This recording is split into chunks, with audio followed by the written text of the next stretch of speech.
Hey everyone, fascinating and important topic today around third-party data breaches. I've seen an incredible rise in these data breaches, and what to do is the question. And a true insider and industry expert from Prevalent, Brad, how are you?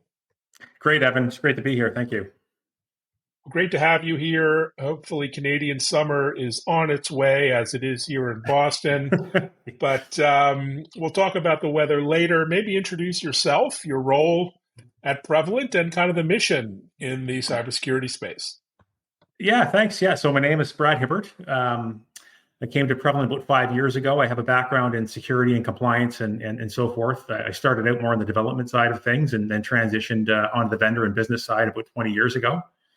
The last job I was in was really more on insider security threats and did things around vulnerability management and privileged access management and those sorts of things.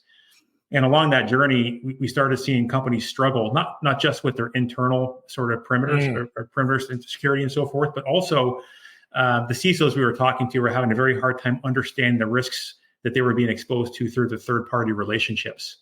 And so we thought that there was a need in the marketplace, and I came over here in 2019 to kind of really build out a data-driven approach to help organizations ensure that those relationships were secure and could be trusted. Wow, such important work. And so set the scene here, if you would. How significant is the rise in third-party data breaches over the last, short number of years? Yeah, it's certainly just since I've been here in the last 5 years, it's gone up. Of course, you remember back, the first one I ever heard about was, I think, back in 2014 with Target. But since then, and we've been here, you hear about the supply side attacks a lot. The Cove, LastPass, Kaseya. Last year, of course, the big one being the movement vulnerability that impacted impacted about 2,500 different organizations. So that certainly is driving awareness of the space. And I think as from a healthcare perspective, Change Healthcare, Anthem, HCA, so millions of records being compromised. So we've certainly seen it on the increase. We do a survey since I've been here every year. I mean, one of the best ways for us to understand the challenges people are having and what we can do to help them from a vendor perspective is just to ask the practitioners. And so every year we send out a survey to people that are directly involved with vendor risk management programs, supplier risk management programs, third-party compliance programs, to ask them kind of what they're seeing. And this year, about 61% of respondents indicated that they were impacted by a significant security issue or third-party data breach with respect to their third parties. So that's up quite a bit over the last couple of years, and we continue to see that trend going up and to the right. So it's a little bit concerning. Yeah, to say the least, 60%. Wow, that's a huge number. Did that surprise you, or was there anything else in the survey that surprised you? What were some of the adjacent Yeah, it takeaways? surprised us. It did surprise us. I think it's gone up quite a bit, but we're also seeing that number come out from others. I think I just mentioned the movement vulnerability. You're seeing that not just with our write-ups, but I think even the Verizon data breach report that came out earlier this year, right? They started talking about even have a separate talk track around third-party data breaches. So it is gaining awareness.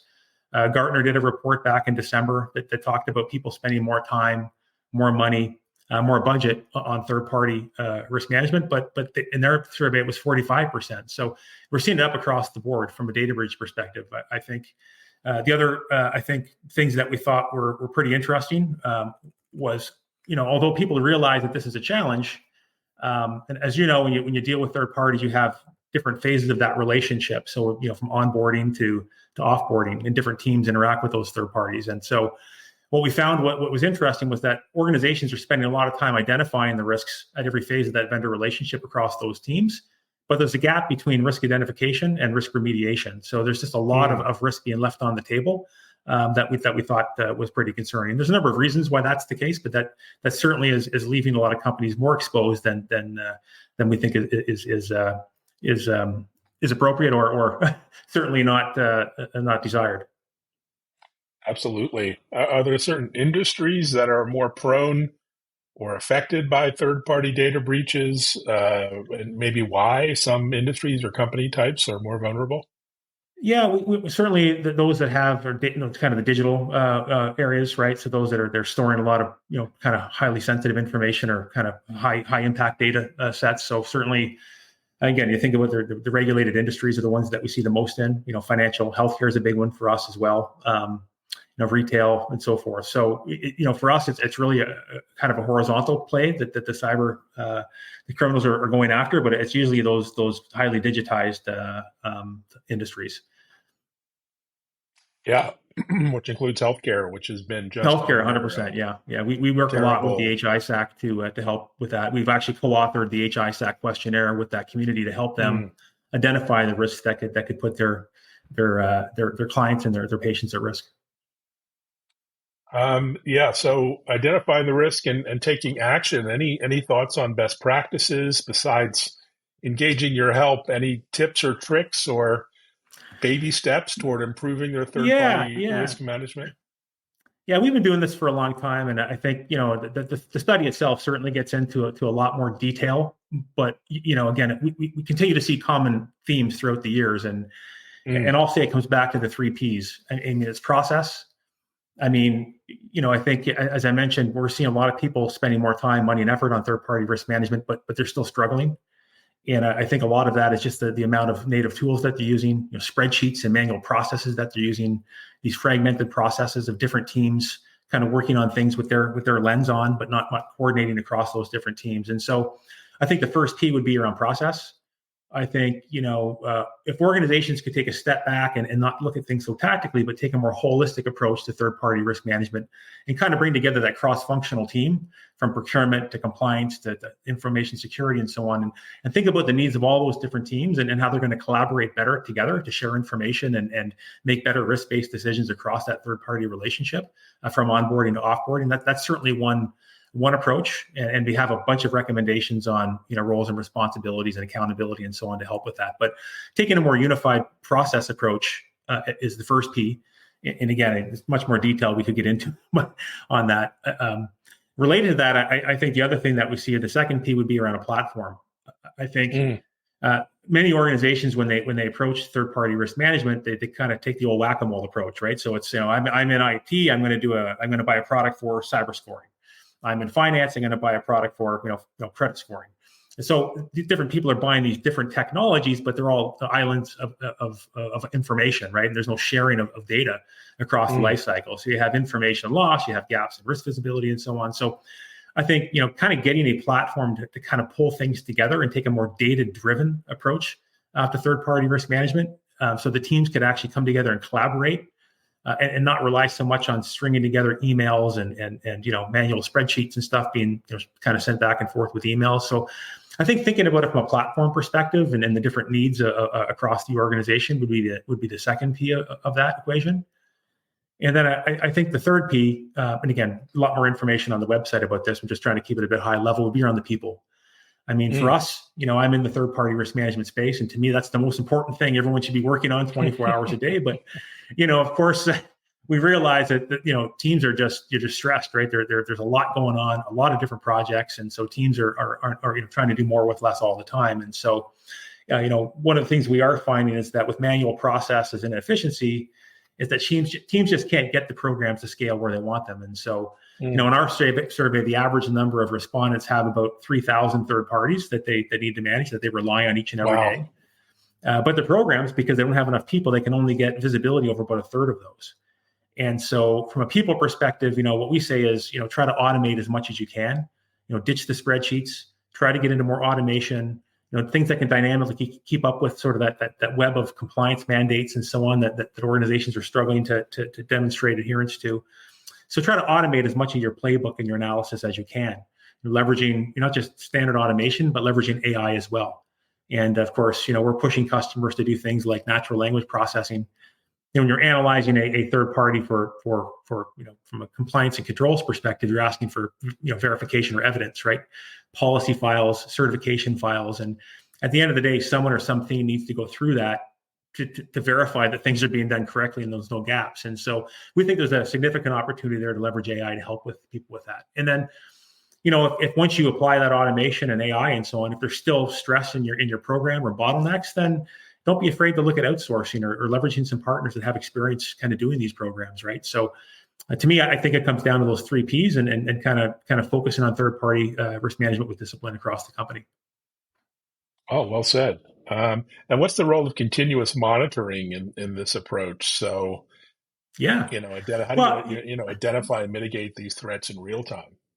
yeah, and that's a great question, and I think and I think that's why people need to take a data-driven approach because there's so much information there about third parties Mm. that you could leverage, right? It's sanctions lists and enforcement lists and cybersecurity and privacy information, and so there's all this data out there, and you can get that data in one of a couple of ways. I think traditionally, I think people just use assessments. You would send out an annual assessment and ask questions to kind of probe that they have appropriate, diligence and governance over these types of controls. And I think you still need to do that.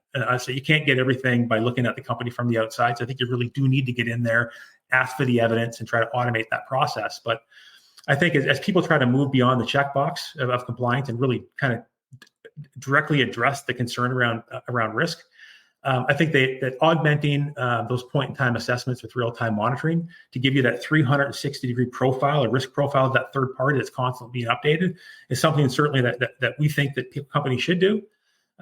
We have a monitoring product, and what we're seeing is from new programs kicking off, like in 2023, 2024, about 60% of them are kicking off with both assessment and monitoring to get that kind of full circle view of their third party risk. And that just makes sure that if something happens, like somebody gets breached, there's an environmental fine, penalty, there's something that happens, shows up on a sanctions list, your team is getting that information quickly so you can respond to it more quickly and mitigate that risk as quickly as possible, right? So ultimately to reduce the potential impact to your business. So we certainly think and see many more organizations taking a more proactive, not just assessment, but monitoring approach to the way that they handle the third-party risk as well. Interesting. And how do you typically get started with a new client? Is it with an assessment and then you move into some sort of deployment? How long does this all take? Is it days, weeks, months?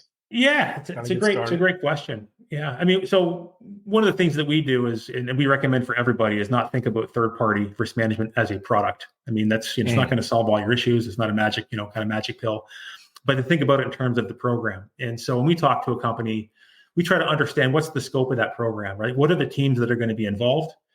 We talk about, how we again, our approach is to recommend that people bring together that cross-functional team, procurement, compliance, privacy, cybersecurity, get them all in a room to understand what are the requirements, right? And not just from a risk perspective, but from a business perspective. Compliance wants to make sure that you're not violating a compliance mandate. Security wants to make sure you're reducing the security attack surface. Procurement, they want those things, but they also want to make sure you're not slowing down the process. If you want to onboard a new third party, it can't take 12 months. Otherwise, the business is just going to circumvent the whole process and go do the thing that they need to do to keep the business running. So what are the goals and needs of all those different stakeholders? And then we start to understand, okay, well, now that we understand that, let's take a look at your third parties and profile and tier those third parties. Our approach is, when they start doing that, it's not to boil the ocean. Get the program up and running, kind of, show success and expand the program over time. So year one, if you have 100,000 and some of our customers have hundreds of thousands of third parties, we don't say, hey, let's kind of start off with doing 100,000 third parties year one, but it's let's work out the kinks. Let's start off with 500 or 1,000. Let's make sure that we kind of work on the workflows. We understand the roles and responsibilities for all the different departments. We're showing success. We're driving that remediation time down. We're improving the intake time as new vendors are coming on board. And once we show success for that, then we can kind of grow that program over time. Go from 1,000 to 2,000 to 5,000 to 10,000, right? Kind of break through that wall that the companies are hitting with those manual tools. So that's kind of what we kind of approach, or kind of what we position. But many times, Evan, like kind of, reality sets in, and while many companies want to take that more proactive, holistic approach, they're up against they're kind of behind the eight ball, right? They're up against the wall. And many times for us, we talk to CISOs who've seen themselves or somebody else get impacted by a compliance violation, a privacy violation, or a data breach, and they're saying, well, I really love to kind of coordinate across, my 15 different departments, but right now I have a backlog of existing third parties, and the business is asking me if we're at risk, and I'm like, I don't know, right? So in those cases, we kind of get in there and show how we can kind of focus on the privacy and cyber risk dimension for that particular user. And then show them how over time they could start to introduce, the program to other teams, and kind of work our way across that life cycle. So instead of waiting until after the contracts are signed to doing your to doing your cyber assessment. Is there ways you could do that in parallel to your sourcing and selection and your onboarding process? So again, it's kind of get in there and show success with that one team, and then kind of push that success or grow that success across the business. So there's a couple of different dimensions that we take, really based on the needs and the priorities of the companies that we work with. Interesting. So there's so much in the media and the news about data breaches these days. I'm just looking here from a few days ago about the Snowflake related data breach.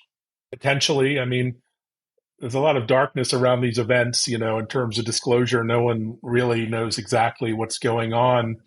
But what are you seeing in terms of the implications of some of these breaches? Now we have fines. There's various kind of sanctions. There's disclosure requirements. That's right. This is a much higher stakes game than it used to be, right? Yeah, like I said, I think the three primary drivers for a lot of third-party programs, one is certainly a security incident or data breach is kind of a trigger point for many companies to kind of get them moving. But I think just the complexity of the regulatory environment as well. Again, you can't just wash your hands of your obligations when you start to kind of rely on more third parties. Right. So whether that's for data privacy or the new supply chain requirements coming online in Germany, or, even now you have new AI acts coming on board around artificial intelligence, right? Starting in Europe, and you're going to see the same thing follow in North America as well. So there's this just deep, complexity of compliance that people need to consider as well. And on top of that, you just have the business disruption. If you one of your suppliers can't get a part and it brings your pipeline of delivery to a halt, it certainly doesn't look good for your business, right? So there's brand reputation, customer loss, and so on. So I think all of these things are certainly important. From a data breach perspective, I think fines, from my perspective, the top three things that the companies tell us they're worried about. One, it's fines. From a healthcare perspective, it could be loss of a certification, which of course can mean a significant impact for you to kind of get new customers or lose existing customers. And then it's really business disruption that can drive that. So, but we're certainly seeing the impact on the increase. Again, not just the impact from data breaches, but from fines and negative news and those sorts of things. And again, we're not the only ones that are seeing it. Gartner and others are kind of echoing similar findings. So it's again, for us, I think it's a challenge. It's one that we want to take on with our clients, and I think clients they're at the point now. And if you take a look at things like the Gartner hype cycles, where it talks about the adoption of technologies and like third-party risk management, supply chain risk management, they're kind of at the cusp of going mainstream, because I think customers are just frustrated and fatigued trying to do things the kind of the same old way that they've been doing them. It's just not working for them. Yes, it's definitely not working. That's for sure. And can you talk about your customers at all? I mean, most customers, they don't necessarily want to be talked about, but can you pick a favorite child or talk about the kinds of companies you're working with? I assume all over North America and the world. We have global companies, of course. So we have a lot of our companies in North America, a lot in Western Europe. Two partnerships. We have global reach as well around the globe. So again, for us, from a technology perspective, it's a pretty horizontal play. We have, large, manufacturing companies, large retail companies, of course, lots of insurance and banking. So, again, typically, anybody sort of 1,000 employees and above see a lot of value in the solution. So upper mid market to enterprise, and of course they have vendors all over the world, and so we support them, with the technology and with the support that we provide. And we do have a mix. We have some that are just focusing on the cyber and privacy risk, dimension. I'd say, from our history, I'd say about 80% of our customers start with cyber because I think thinking back where third-party risk management or VRM came from, it was kind of securing the IT vendors, and so much of that is managed through the IT departments and through the CISO office, if you will. But I think more and more over the last couple of years, we've started seeing this more holistic approach, and so procurement teams working with compliance teams, working with cyber and privacy teams, and I do think we're seeing that more and more.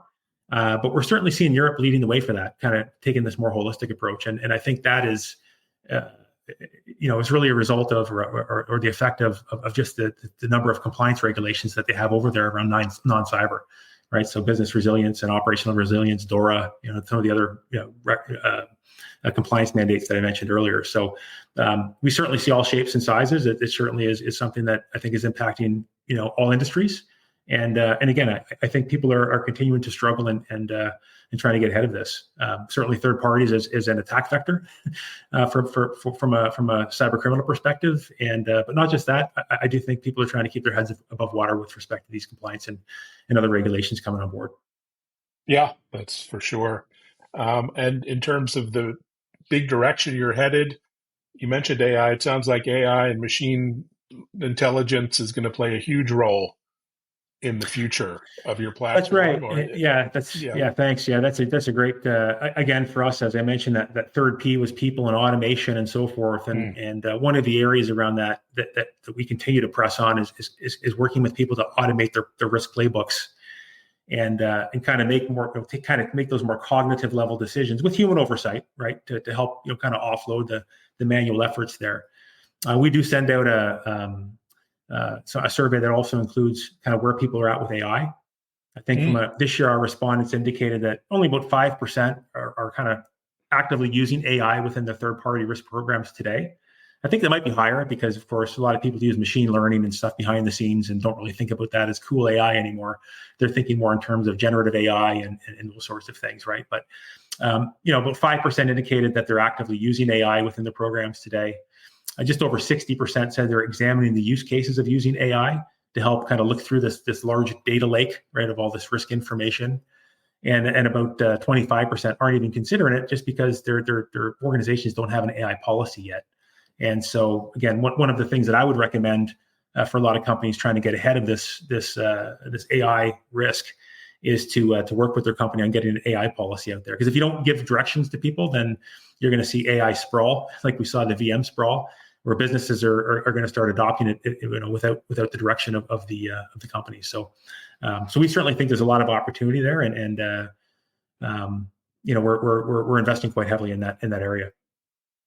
Fantastic. So what's on your radar for the next couple of months? I assume enjoying the beautiful Canadian summer, but any other trips, travel, events coming up on your radar?